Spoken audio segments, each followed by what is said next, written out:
سلسلہ ہدایت قرآن، سنت اور اہل بیت علیہم السلام میں خوش آمدید۔ آج ہم قرآن مجید کی ایک ایسی سورہ میں غوطہ لگا رہے ہیں جو انسانی نفسیات، خاص طور پر تکبر اور عاجزی کی کشمکش کے بالکل مرکز میں اترتی ہے۔ یہ ہے سورہ صاد، قرآن کی 38ویں سورہ جو مکہ میں نازل ہوئی۔ جی، اور اس سورہ میں ہمیں انسانی رویوں کی گہرائی نظر آئے گی۔ یہ ہمیں بتائے گی کہ حق کو رد کرنے کی اصل وجہ جہالت نہیں بلکہ کچھ اور ہے۔ اس کا آغاز ہی ایک بڑے ڈرامیٹک تصادم سے ہوتا ہے نا؟ بالکل، مکہ کے سرداروں کے ساتھ، اور اختتام ہوتا ہے کائنات کی تخلیق کے وقت ہونے والے پہلے تصادم پر، یعنی آدم علیہ السلام اور ابلیس کے واقعے پر۔ تو آئیے اس سفر کا آغاز کرتے ہیں۔ سورہ کا پہلا حرف ہے صاد۔ صاد والقرآن ذی الذکر، صاد قسم ہے اس نصیحت بھرے قرآن کی۔ قسم کھا کر بات شروع کرنا، یہ قرآن کے انداز کی ایک خاص بات ہے۔ یہ فوراً ہماری توجہ کھینچ لیتی ہے۔ جی، اور اس نصیحت بھرے قرآن کی قسم کھا کر اللہ ہمیں سیدھا اس نفسیاتی گرہ کی طرف لے جا رہا ہے جو حق کو قبول کرنے سے روکتی ہے۔ اس کے پیچھے نا ایک بڑا دلچسپ واقعہ ہے۔ اچھا؟ امام محمد باقر علیہ السلام بتاتے ہیں کہ مکہ کے جو تمام بڑے سردار تھے، ابو جہل وغیرہ، وہ سب مل کر پہنچے جناب ابو طالب کے پاس، پیغمبر اکرم صلی اللہ علیہ وآلہ وسلم کے شفیق چچا کے پاس۔ جی، اور شکایت یہ تھی کہ آپ کے بھتیجے نے ہمارے خداؤں کی توہین کی ہے، ہماری روایتوں کو چیلنج کیا ہے۔ تو وہ چاہتے تھے کوئی بیچ کا راستہ نکل آئے۔ ہاں، وہ کہنے لگے کہ ان سے کہیں ہمارے معبودوں کو برا نہ کہیں تو ہم بھی ان کے خدا کو کچھ نہیں کہیں گے۔ جب پیغمبر اکرم صلی اللہ علیہ وآلہ وسلم تشریف لائے تو انہوں نے ان سرداروں کے سامنے ایک انقلابی پیشکش رکھی۔ کیا پیشکش تھی وہ؟ فرمایا، میں تم سے صرف ایک جملہ منوانا چاہتا ہوں۔ صرف ایک جملہ؟ ہاں، اگر تم وہ مان لو تو پورا عرب تمہارے زیر نگیں ہوگا اور عجم تمہیں جزیہ دے گا۔ یہ سن کر تو وہ بہت خوش ہوں گے۔ بالکل، ابو جہل جیسے لوگ حیران بھی ہوئے اور خوش بھی، کہنے لگے ایک جملہ، ہم تو 10 ماننے کو تیار ہیں۔ آپ نے فرمایا تقولون لا الہ الا اللہ، بس یہ کہہ دو کہ اللہ کے سوا کوئی معبود نہیں۔ اور یہی وہ لمحہ تھا جہاں ان کی ساری خوشی اور تکبر ہوا ہو گیا ہوگا۔ فوراً ایک خدا کا تصور ان کے پورے سماجی اور معاشی نظام کے لیے ایک دھماکے کی طرح تھا۔ تو ان کا رد عمل کیا تھا؟ وہ سنتے ہی ایسے بھاگے جیسے کوئی خوفناک چیز دیکھ لی ہو، کانوں میں انگلیاں ٹھوس لیں اور کہنے لگے یہ تو بالکل نئی اور عجیب بات ہے، یہ تو جھوٹ ہے۔ اسی موقع پر اگلی آیات نازل ہوئیں، بل الذین کفروا فی عزت و شقاق، بلکہ یہ کافر تو غرور اور مخالفت میں پڑے ہوئے ہیں۔ تو قرآن یہاں تشخیص کر رہا ہے مسئلہ علم کی کمی کا نہیں بلکہ عزہ یعنی تکبر کا ہے۔ جی، یہ وہ اکڑ ہے جو اپنی انا، اپنی حیثیت اور اپنی روایات سے جڑی ہوتی ہے۔ یہ انسان کو سچائی کے سامنے بالکل اندھا کر دیتی ہے۔ اور یہ لفظ شقاق یعنی مخالفت یا پھوٹ ڈالنا بھی بہت اہم ہے۔ بالکل، یعنی تکبر صرف انسان کو سچائی سے دور نہیں کرتا بلکہ معاشرے میں پھوٹ بھی ڈالتا ہے۔ یہ گروہ بندیاں بناتا ہے، ہم اور وہ کی تفریق پیدا کرتا ہے۔ تو ان کا انکار صرف ذاتی گمراہی نہیں تھی بلکہ ایک سماجی بگاڑ کا سبب بھی تھا۔ کیا خوب نکتہ ہے، اور قرآن فوراً انہیں یاد دلاتا ہے کہ تم اس رویے میں پہلے نہیں ہو۔ کم اہلکنا من قبلہم من قرن فنادوا ولا تحین مناس، ہم نے ان سے پہلے کتنی ہی قوموں کو ہلاک کر دیا۔ جی، اور جب عذاب آیا تو وہ چیخنے لگے، لیکن تب بچ نکلنے کا کوئی راستہ نہیں تھا۔ پھر قرآن ان کے مزید دلائل کا ذکر کرتا ہے۔ وہ کہتے تھے اجعل الآلہۃ الہ واحدہ ان ھذا لشیء عجاب، کیا اس نے اتنے سارے خداؤں کی جگہ ایک ہی خدا بنا دیا؟ یہ تو بڑی عجیب بات ہے۔ یہی تو ان کا سب سے بڑا مسئلہ تھا۔ یہ دلیل آج بھی زندہ ہے۔ ہم نے تو اپنے باپ دادا کو اسی راستے پر پایا ہے۔ یہ وہ جملہ ہے جو ہر نئی سوچ اور ہر اصلاحی تحریک کے سامنے بولا جاتا ہے، چاہے وہ 7ویں صدی کا عرب ہو یا 21ویں صدی کا کوئی ادارہ۔ صحیح کہا آپ نے۔ تو قرآن اس ذہنیت کی اصلاح کیسے کرتا ہے؟ وہ انہیں عقل اور مشاہدے کی دعوت دیتا ہے۔ وہ ان کے تکبر کو چیلنج کرتا ہے۔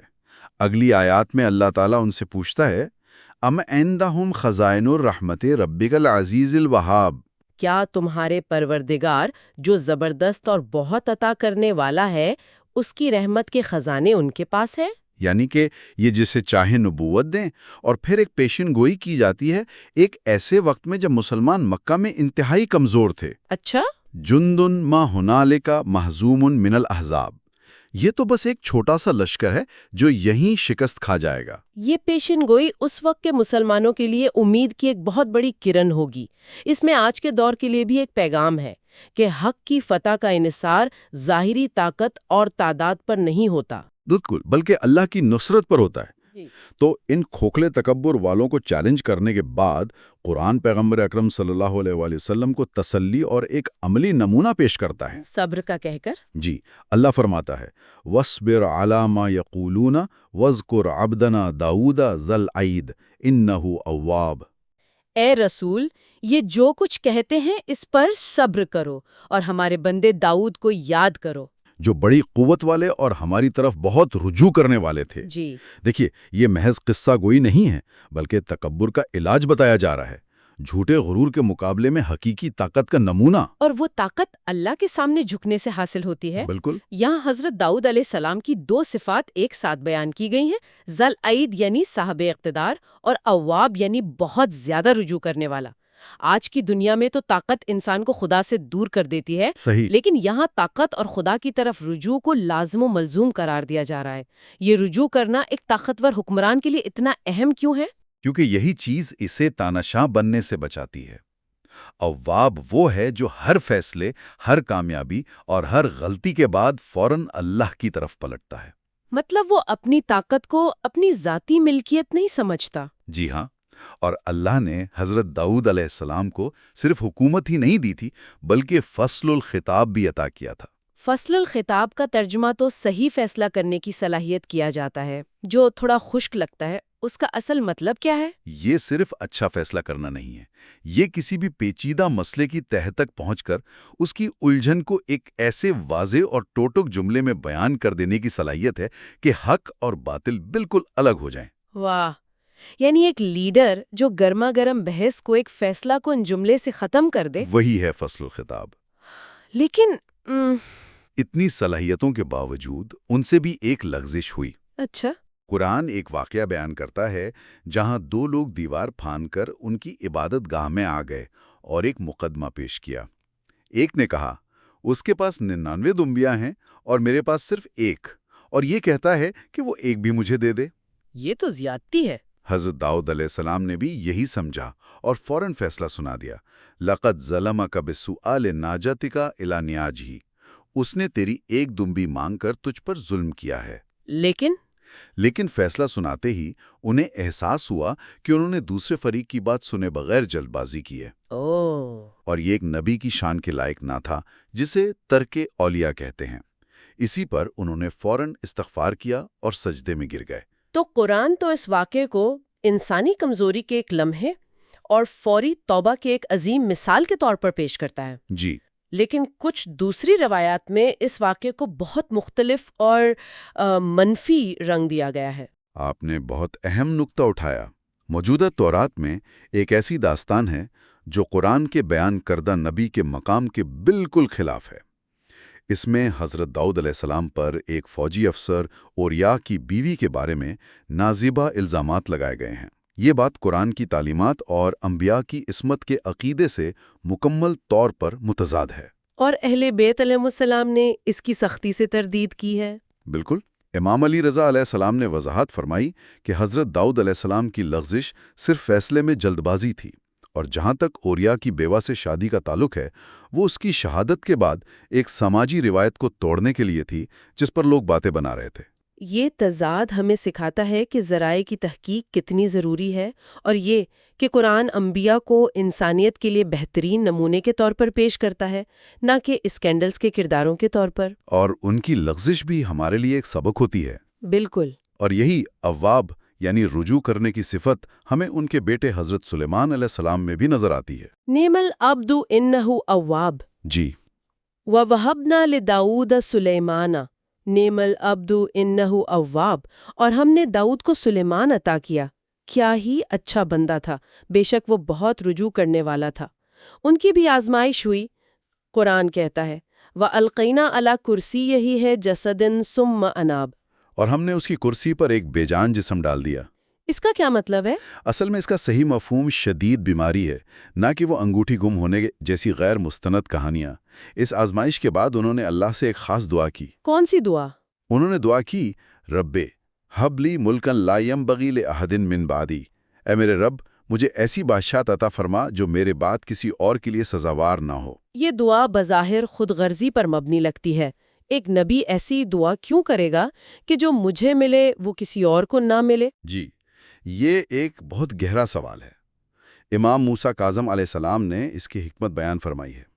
حضرت سلیمان علیہ السلام یہ نہیں کہہ رہے تھے کہ یا اللہ دوسروں کو محروم کر دیں، تو پھر کیا کہہ رہے تھے؟ بلکہ وہ ایک ایسی معجزاتی حکومت مانگ رہے تھے جس میں ہوا اور جنات ان کے تابع ہوں، تاکہ تاریخ میں کوئی یہ نہ کہہ سکے کہ سلیمان نے یہ سلطنت ظلم اور جبر سے حاصل کی تھی۔ اچھا، مطلب وہ چاہتے تھے کہ ان کی حکومت خود اللہ کی طرف سے عطا کردہ ہونے کی کھلی نشانی ہو۔ بالکل۔ اقتدار اور طاقت کی آزمائشوں کے بعد قرآن ہمیں صبر کی آزمائش کی ایک بے مثال داستان کی طرف لے جاتا ہے۔ حضرت ایوب علیہ السلام کی؟ جی، وَاذْكُرْ عَبْدَنَا أَيُّوبَ إِذْ نَادَى رَبَّهُ أَنِّي مَسَّنِيَ الشَّيْطَانُ بِنُصْبٍ وَعَذَابٍ، اور ہمارے بندے ایوب کو یاد کرو جب اس نے اپنے رب کو پکارا کہ شیطان نے مجھے تکلیف اور اذیت پہنچائی ہے۔ یہ بہت دلچسپ ہے کہ وہ اپنی تکلیف کو شیطان کی طرف منسوب کر رہے ہیں۔ اس کا کیا مطلب ہے؟ امام صادق علیہ السلام کی ایک روایت کے مطابق ان کی آزمائش کسی گناہ کی سزا نہیں تھی، بلکہ ان کے شکر پر شیطان نے حسد کیا تھا۔ تو کیا یہ شیطان کی طرف سے ڈالے جانے والے مایوسی اور نا امیدی کے وسوسے تھا؟ بالکل، یہ بیماری کی اذیت سے زیادہ ایمان کی آزمائش تھی۔ شیطان انہیں نا امیدی اور ناشکری کی طرف دھکیلنا چاہتا تھا، لیکن انہوں نے صبر کیا اور آخرکار اللہ سے دعا کی، اور اللہ کا جواب بھی فوراً آیا۔ اور جواب دیکھیں کتنا فوری اور سادہ تھا۔